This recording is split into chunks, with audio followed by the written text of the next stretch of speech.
nikah kok modalnya itu doang, apa tuh tadi hindari tuh ya. Kalau yang nikah modalnya cuma janji-janji aja, kemudian yang modalnya cuma fisik aja, ada lagi loh apa. Sebelum kita mau tahu lebih lanjut nih apa, kita saksikan dulu nih ada tayangan yang suami katanya masih dikasih uang sama orang tua. Ih emang gak malu ya? Ini dia tayangannya. Oh ceritanya rich people ceritanya ya. Tapi kan gak. Dulu rich people itu apa lagi? Itu kan dia bilang katanya dia orang kaya. Jadi ceritanya rich people gitu ya kan. Nah ini gimana nih Ustadz kalau misalkan ada beberapa orang yang udah menikah. Sekali-kali dikasih uang sama keluarga atau sama orang tua. Mungkin seneng gitu ya gak apa-apa. Tapi kalau terus-terusan gitu kan apa gak malu ya. Apalagi kalau kerjaan masih aja juga dicariin sama orang tua. Nah modal apa yang harus kita hindarkan berikutnya Ustadz? Silakan. Izin Habib, Masya Allah, Tabarakallah. Habib waktu nikah pakai modal siapa? Dananya dari mana? Gak jawab. Buat semuanya, tanpa menggurui, kepada semuanya. Pernah dengar gak kata-kata ini? Selamat menempuh hidup baru. Sering. Tahu gak makna dibalik kalimat itu? Selamat menempuh hidup baru. Kalimat itu menandakan adalah selamat menempuh hidup yang baru. Yang dahulu yang lama itu disebut hidup ditanggung. Sekarang hidup menanggung. Maka jadi suami kalau mau menikah jangan cuma modal harta orang tua doang. Kalau tadi jangan cuma modal janji. Jangan cuma modal fisik. Sekarang jangan cuma modal dari orang tua. Kalau orang tua bayarin pernikahannya sah-sah saja. Karena memang tanggung jawab orang tua sampai anaknya menikah. Kalau tadi ditanya siapa yang nanggung pernikahan, laki-laki atau perempuan? Jawabannya laki-laki. Karena laki-laki yang menikah, perempuan dinikahi. Maka laki-laki harus mempersiapkan dananya, maharnya. Mahar itu nilai kesungguhan. Maka kalau berbicara tentang suami, jangan cuma modal harta orang tua. Jawabannya adalah laki-laki harus punya kerjaan. 1, 2, 3. Kerjaan. Harus punya kerjaan. Karena hidup itu cuma bukan hari pesta. Tapi untuk selama-lamanya. Bahkan setiap tahun makin bertambah budgetnya. Karena tahun ini masih punya satu keluarga. Nanti tahun depan sudah ada anggota keluarga baru. Betul? Sudah punya anak. Anak itu bertambah tahun, bertambah banyak biayanya. Dari popok, dari susunya, dari makanannya, dari sekolahnya lagi. Ini yang harus dipikirkan semuanya. Maka sosok laki-laki harus punya kerjaan. Pertanyaannya, sampai di situ aja? Tidak. Bukan hanya kerjaan. Maka bukan hanya pintar mencari nafkah, harus pintar memberi nafkah. Jangan sampai pintar cari nafkah, tapi tidak pintar kasih nafkah. Dalam hal ini pelit. Betul? Jadi bukan harta orang tua aja, tapi harus bukan modal orang tua, tapi harus ada kerjaan. Karena ingat ya, jangan pernah senantiasa begini. Di hadapan orang tua, jangan bikin malu-malu. Apalagi hidup di bawah ketek orang tua, bau. Subhanallah. Kalau dikasih hadiah sekali-kali, alhamdulillah. Tidak boleh menolak pemberian. Bisa tersinggung. Kalau tiap hari dikasih itu kelewatan juga. Subhanallah. Kasih tepuk tangan dulu dong Bu. Tuh, jadi jangan tertipu ya wanita-wanita di luar sana kalau ngelihat casingnya laki-laki. Kayaknya mobilnya keren, rumahnya keren, itu punya orang tuanya. Lihat dong usahanya bagaimana gitu ya. Jadi supaya tidak terjebak nih Masya Allah. Nah sekarang kita mau lanjut belajar bersama dengan Ustadz Syam. Ustadz katanya kalau perempuan itu, wanita itu kan harus memikirkan baik-baik ya. Ketika jangan cuman cari suami yang modalnya cuma ego doang. Ini siapa yang ego nih? Istrinya atau lakinya? suaminya nih ceritanya. Suaminya Ya kan, gitu. tapi kan bukannya katanya pernikahan itu ya kita harus bersyukur sama suami. Terus kalau kita kebanyakan nuntut sama suami, naudzubillah min dzalik summa naudzubillah, bener nggak katanya kita akan dibangkitkan di akhir zaman bersama dengan Firaun. Nah terus gimana dong caranya kita harus menuntut tapi nggak mau dibangkitkan bersama dengan Firaun? Nah itu bagaimana? Silahkan. Terima kasih Kak Caca, Tabe Guruku Ustadz Maulana Habib Utsman, para alim ulama yang dimuliakan Allah Subhanahu wa taala. Kita buka dengan Al-Qur'an surah Luqman ayat 18. A'udzu billahi minasy syaithanir rajim. Allah. ولا تصعر خدك للناس ولا تمش في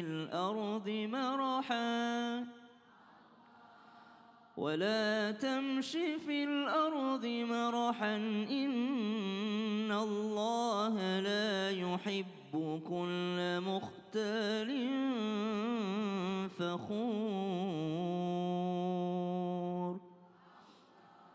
Di antara nasihat Luqmanul Hakim kepada anaknya, jangan egois, jangan punya sifat sombong sehingga mengarahkan kepada egois. Sehingga dibahas hari ini, kalau menikah itu jangan cari laki-laki ataupun suami yang dalam pernikahan modalnya ego saja. Egoisme pasti ada dalam sifat manusia pada dasarnya. Tapi agama mengarahkan sifat egoisme tersebut. Ditundukkan sifat egoisme tersebut. Dengan cara apa? Coba lihat, dalam Islam kita diajarkan untuk berzakat. Boleh egois engkau ketika mengejar hartamu yang 100%.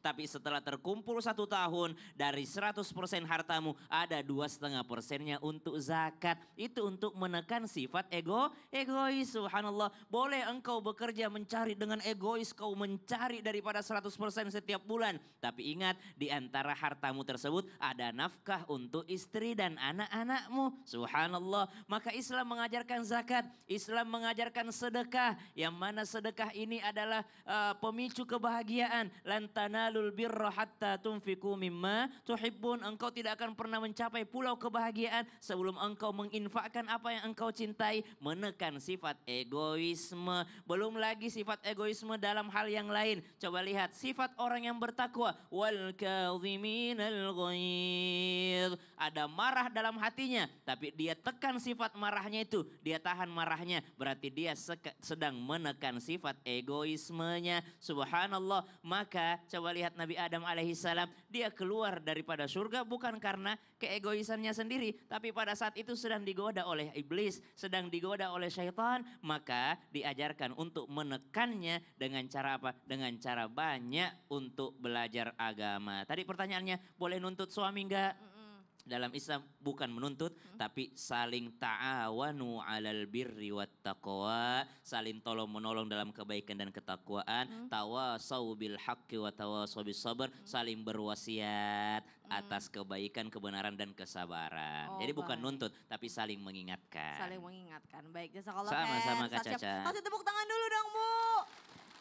Luar biasa. Gimana nih jamaah di rumah? Semakin menarik kan tema pembahasan kita pada pagi hari ini. Nah sekarang saya mau kasih kesempatan buat jamaah yang ada di studio untuk bertanya. Karena kita masuk ke segmen Tanya Dong Ustadz. Kami semua tanya dong Ustadz. Angkat tangannya Bu, siapa yang mau bertanya?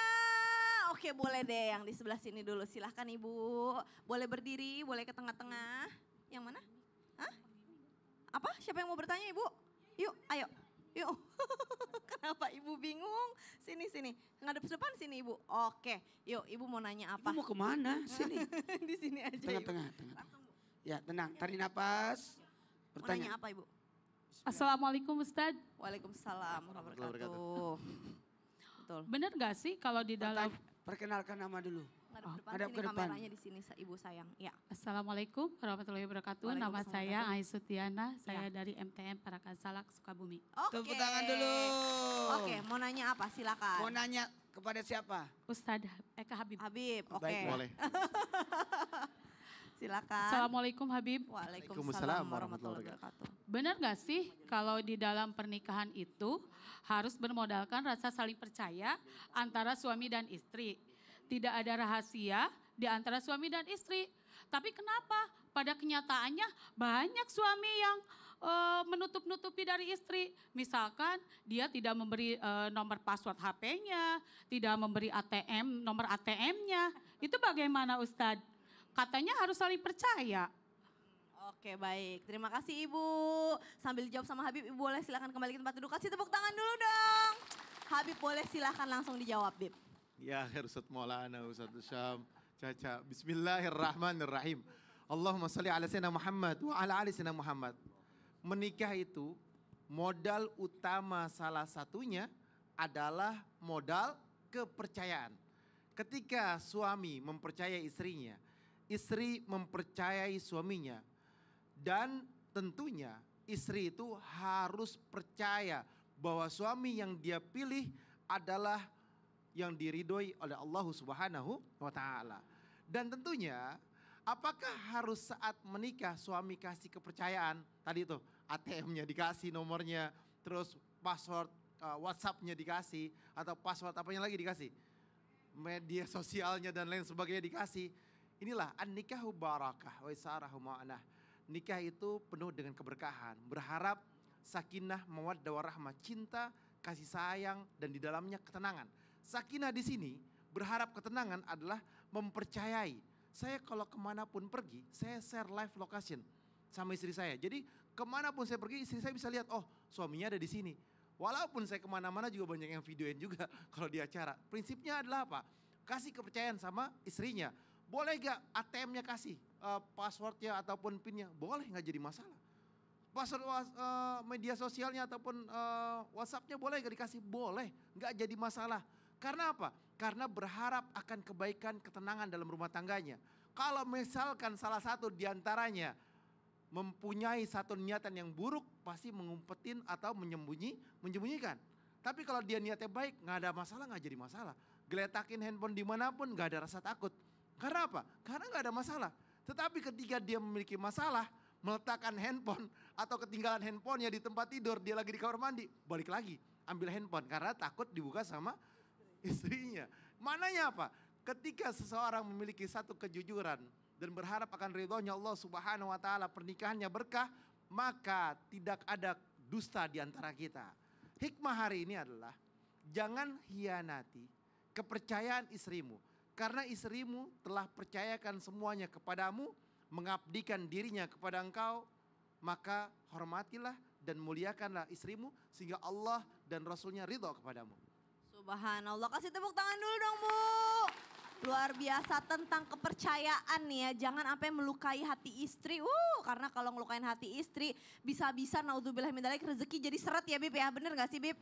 Ya enggak? Benar dong, Betul salah kan? satu doa yang dikabulkan sama Allah adalah doanya istri terhadap suami yang khusyuk. Yang khusyuk, baiklah kalau begitu.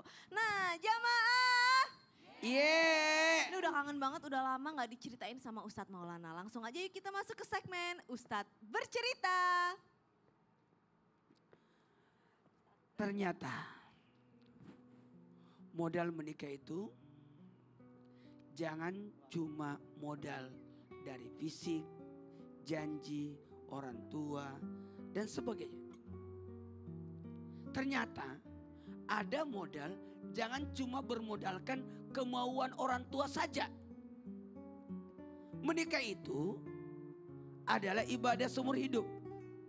Menikah itu bagaimana caranya wanita itu bisa taat. Sehingga ada wanita-wanita yang menolak pernikahan. Saya tidak mau menikah seumur hidup. Karena saya takut jangan sampai saya masuk neraka disebabkan karena suami.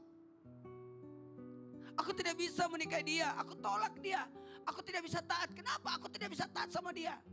Maaf, saya tidak cocok hidup sama dia. Maka sosok wanita yang banyak penolakan, banyak di macam-macam.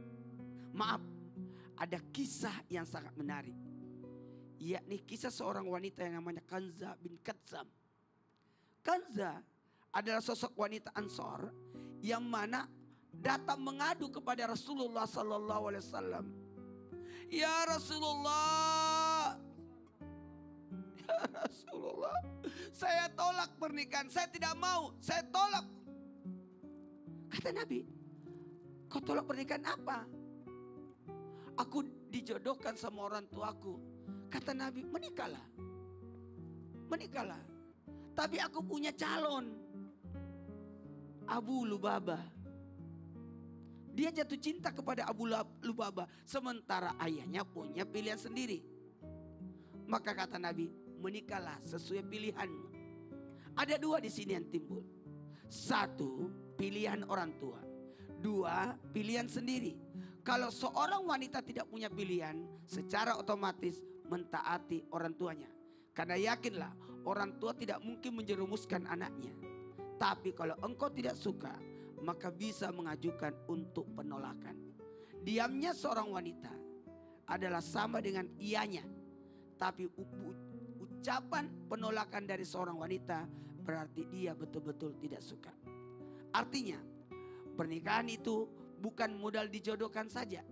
Tapi harus ada prinsip seorang wanita untuk bisa, satu, menjalankan ketaatan, menjalankan ibadah. Dan ingat, karena ini bukan hanya sekedar pernikahan, tapi harus ada ibadah di dalamnya, harus ada ketaatan di dalamnya. Sosok Kansa, seorang wanita yang mengadu kepada Rasulullah. Karena pengaduan yang pertama tadi, aku dijodohkan. Maka kata Nabi, taati. Tapi aku punya calon sendiri. Maka kata Nabi, pilihlah sesuai calonmu. Artinya apa? Seorang wanita bisa dipilih, tapi dia bisa memilih juga.